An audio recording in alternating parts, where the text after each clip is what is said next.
캐나다 인구가 이제는 4,100만 명 돌파하는 새 이정표가 만들어졌다고 합니다. 다른 나라는 세계 정말 전 세계적으로 출산율 감소, 캐나다도 출산율은 감소하고 있는데 인구까지 같이 떨어져서니까 문제인데 캐나다는 지금 이민자가 너무 많이 들어와서 어떻게 보면 전 세계 트렌드하고 좀 벗어난 인구가 너무 많이 늘어나서 걱정을 하고 있다. 이게 장기적으로 보면 나쁜 일은 아니라는 생각이 들긴 드는데 그런데 이런 문제를 어떻게 하면 현실적으로 좀 더 지혜롭게 해결 나갈 수 있는 방법은 찾아야 되겠죠. 증가율 자체는 이제 떨어질 거고 3년 동안 임시 거주민들을 5% 줄일 계획을 정부에서도 발표를 했어요. 왜냐하면 인구가 너무 많아지니까 그런 이제 부작용으로 대표적으로 어떻게 보면은 여기 이제 나오죠. 밴쿠버는 캐나다에서 10개 도시 중에 유일하게 연간 임대료가 감소했다. 그러니까 다른 도시는 아니에요. 밴쿠버만. 버나비, 뭐 서리, 랭리 이런 데 다 빼고 밴쿠버만 유일하게 감소했다. 왜냐하면 평균 임대료가 2,650달러예요. 평균 임대료가. 근데 밴쿠버도 다운타운 포함해서 2,650불 안 되는 데도 많거든요. 보면 사실은 방 한 개짜리 그리고 다 따지어서도 평균 임대료가 2,600, 500불 되는 거 보니까 임대료가 거의 정말 좀 너무 미쳤죠. 사실 내기는 쉽지 않다. 그러니까 임대료를 내느니 차라리 모기지를 내는 게 체감적으로 좀 더 싸고 뭐 또 원금을 갚으니까 그죠? 말도 안 되게 어떻게 보면 좋은 건데 뭐 당장 집을 살지 못하고 임시적으로 들어오는 사람도 있고 현실적으로도 임대를 해야 되는 사람도 있으니까. 왜냐하면 제가 볼 때는 정말 소득 대비 못 올라갈 정도까지도 지금 올라간 상황이 아닌가. 한 2, 3년 전에 돈을 이제 엄청 투자해가지고 에드먼턴에 집을 막 몇십 채를 샀다 그러더라고요. 그때만 해도 에드먼턴을 왜 사? 막 이랬는데 그 사람 같은 경우 딱 한 얘기 했어요. 집값이 오르는 걸 기대하지 않지만 여기는 집값이 일단 싸고 집값에 비해서 렌트비가 싸긴 쌌지만 집값에 비해서는 렌트비가 괜찮았던 거예요. 그래서 네, 이코티를 만들기 위해서 거기 간다. 이 사람이 돈이 좀 자산이 많은 사람인 것 같아요. 그래서 지금 3년이 지났는데 3년 사이에 임대료가 20%나 올랐다고 합니다. 이게 작년에 오른 거잖아요. 3년 합하면 더 올랐겠네. 30% 올랐겠네. 그죠?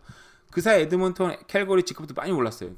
정말 부자들은 그런 들어가는 타이밍을 정말 기가 막히게 아는구나 라는 생각을 했어요. 왜냐하면 저처럼 캘거리에 갔거나 엘버타주에 가서 어떤 집값이 하락하는 그런 충격을 받은 사람들은 알버타를 굉장히 부정적으로 생각할 수밖에 없었는데 뭐 또 언제나 그런 사이클이 있듯이 뭐 보란 듯이 또 알버타는 엄청난 상승률을 이뤄냈어요. 그래서 나 같은 정말 소위 말하는 정말 아마추어들은 부동산 쉽지 않다. 그냥 좋은 데 가서 그래도 최고 좋은 데 가서 20년 30년 그냥 뿌리 박고 사는 게 어떻게 보면 최고의 쉬우면서도 승률이 거의 100% 보장된 게임은 바로 이거구나라는 생각이 다시 한번 들긴 들었어요. 편도가 160불이 나오는 거예요. 깜짝 놀랐어요. 새벽 6시 거를 타면은 150불인가 했던 것 같고 그 텍스 포함되면 너무 비싸지. 거기다 왕복이면은 거의 그러니까 페리값만 320불이 나오는 거예요. 그래서 너무 충격받았어요, 사실은. 이거 왜 몰라? 이렇게 비싸졌나, 세상에? 제가 옛날에 이제 지금 갖고 있는 콘도 투자하기 전에 요 가격이면 그래도 조금 더 괜찮은 콘도를 밴쿠버 아일랜드 투자할 수 있겠더라고요. 그래서 뭐 그냥 가끔씩 관리하러 갈 때, 한 달에 한 번 관리하러 갈 때 여행 삼아 갈 수 있는 거고 기분 좋게 뭐 괜찮겠다 싶어서 하려고 했는데 안 하길 잘했구나 생각이 들기도 하고. 왜냐면 페리 값이 너무 비싸기도 비싸지만 시간도 많이 들고 또 뭐 주말 끼고 그러면 막 페리 그 표로 자체를 구하기 쉽지 않잖아요. 또 그래서 이거 정말 빅토리아가 쉽지가 않구나. 밴쿠버 아일랜드도 상대적으로 저렴하다 보니까 많은 사람들이 몰려서 이제는 주택 구매 잠재력 전국서 두 번째로 최악이라고 합니다. 집값 증가세가 가파르다. 밴쿠버보다 가파르다. 금리를 리뉴를 하려고 하다 보니까 훨씬 비싸졌어. 내기 힘지도 않고 뭐 투자한 사람도 있을 테고 싸게 팔고 좀 나가야 되겠다 하는 사람도 있을 테고 그죠? 그리고 아니면 나 지금 이번에 집을 갈아타야 되는데 일단 빨리 팔려야 마음의 여유를 갖고 다른 집을 빨리 사지. 그래서 조금 싸게라도 빨리 팔자라고 생각하는 데 있을 것 같고 또 다른 사람들은 앞으로 지금 금리도 떨어지고 어쨌든 이미 인구도 많이 늘어나고 하다 보니까 집값이 더 비싸게 팔릴 것 같은데 좀 싸게 나온 물건들만 소진되면 그 다음 내 차례가 오겠지 해서 좀 비싸게 내놓는 사람들도 있더라고요 보니까. 그래서 근데 이게 정말 가까운 지역, 정말 같은 그 뭐 콘도 단지들 아니면 그 타운홈 단지 내에서도 가격이 뭐 싸게 내놓는 거, 높이 내놓는 게 양쪽으로 나오는 거 보니까 사람들 생각이 정말 많이 갈리고 있구나. 그리고 요때 이후에 금리가 내리면 경기 침체가 오고, 경기 침체가 아니라 완전히 경기 대폭망이 온다고 믿는 분들도 많이 있어요.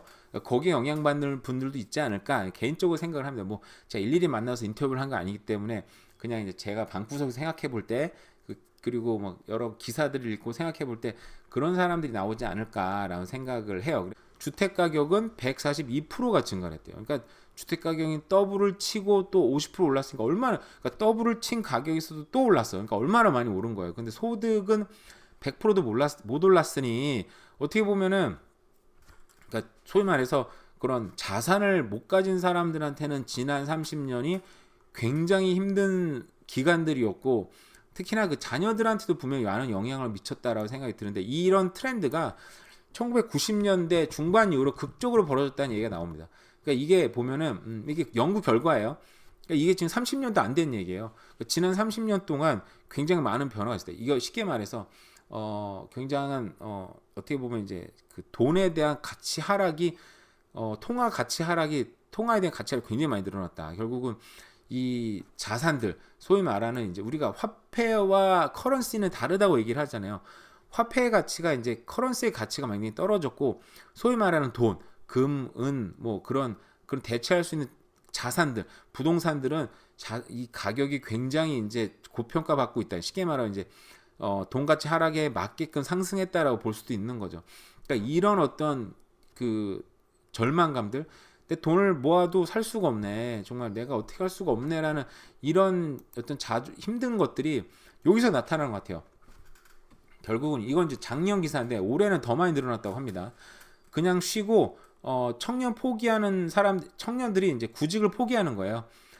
그냥 쉬는 사람들이 6만 명, 한국입니다. 근데 이거는 이제 작년 기사예요. 올해는 더 늘어났다고 해서 제가 그 기사를 제가 찾다가 못 찾아서 이제 그냥 작년 기사를 쓰고 있는데, 트렌드는 더 안 좋아졌어요. 그래서 저는 요즘 젊은 사람, 저는 왜 이걸 걱정하면 제 아들이 요즘 젊은 세대니까 저에 비해서는 굉장히 어떻게 보면 너무너무 편한 세대인데, 근데 저 같은 경우는 이제 아버지한테 맨날 혼나는 게, 아버지 캐나다 오시면 혼나는 게, 옛날에는 이제 뭐 같은 마트를 갔는데 물건들을 샀어요. 그래서 비닐백 25센트 주고 사잖아요. 그거 샀어요. 그랬더니 막 젊은 놈이 말이야 게을러 빠져가지고 그런 25센트 주고 백이나 사고 있다고. 집에서 갖고 오든지 아니면 그냥 손으로 들고 가면 되지. 이렇게 많은 거 어떻게 들고 가요? 네가 젊은데 왜 그걸 못하냐고 엄청 혼났거든요. 너무 억울하더라고. 도대체 내가 얼마나 열심히 사는데 나도 이민 와가지고 힘들게. 근데 제가 보기에도 우리 아들들은 열심히 살고 있지 않다. 그래서 근데 생각해 보니까 제가 초등학교쯤인가, 그때 국민학교였죠. 그때 우리 6일이었었는데 초등학교 5학년 때 6학년 때로 넘어가면서 이제 토요일 날 쉬게 됐어요. 그때도 막 그 언론에 이제 토요일 날 쉬게 되면 기업의 생산성이 저하되고 우리나라가 이제 후진국으로 갈 수도 있고 엄청난 걱정들 많이 했는데, 이제는 주월 근무가 너무 당연한 거잖아요. 제가 그 기사는 찾지 않았는데 이제는 주 4일 근무가 실험이 되고 있고 거기에 대해서 굉장히 많이 이제 호평을 받는다 그러더라고요. 그래서 저는 생각이 들었어요. 주 4일 근무를 해서 좋은데 월급도 그대로여야 될 텐데 월급도 까면 안 되잖아요. 저 같은 경우는 일당제로 이제 계산이 되는, 대부분 그렇게 많이 하잖아요. 그죠? 주 4일 근무하면은 내 모기지는 어떻게 내지? 우리 생활비는 어떻게 하지? 이런 걱정도 좀 되더라고요. 보니까 주 4일 근무가 되게 좋은 게 뭐냐면, 옛날에 이런 얘기 많이 있었었는데 주 4일 근무하면 수요일 날 쉬면 너무 좋겠다. 그러니까 월요일 날 딱 가면 첫날이니까 참고 일하자. 일하고 화요일 날 내일 쉬니까 또 참고 일하자. 또 참고 일하고 수요일 날 또 하루 쉬고, 또 목요일 날 가면 첫날이니까 또 참고 일하자. 참고 일하고 또 금요일 날, 그러면 이제 금요일 날 가면 내일부터는 또 뭐 주말이니까 또 참고 일하자.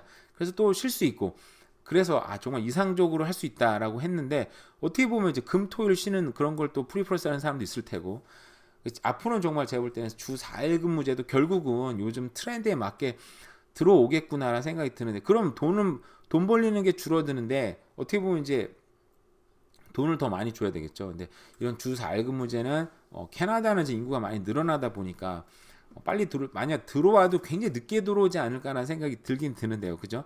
어떻게 보면 주말에 또 다른 일자리 늘어날 수도 있고 사람들이 많이 놀고 쉬니까 거기에 맞게끔 또 그런 일자리들이 늘어날 수 있다는 생각이 들기도 하고 어떻게 될지 뭐 정말 미래 어떻게 될지 어떻게 합니까 요즘에. 그죠? AI도 많이 등장해서 일자리가 막 더 많은 일자리들을 뺏어가고 있고 심지어 식당 같은 데도 사람 구하기 쉽지 않으니까 그 웍 같은 걸 막 자동으로 돌리는 그런 것도 많이 생겼잖아요. 참 알 수는 없구나 생각이 들긴 드는데 어쨌든 이런 집값이 너무 비싸고 렌트비가 비싸다 보니까 청년들이 그냥 어떤 자포자기하는 부분이 있지 않을까라는 생각이 들어서 정부도 정말 많은 공급을 이뤄내야 되고요, 그죠?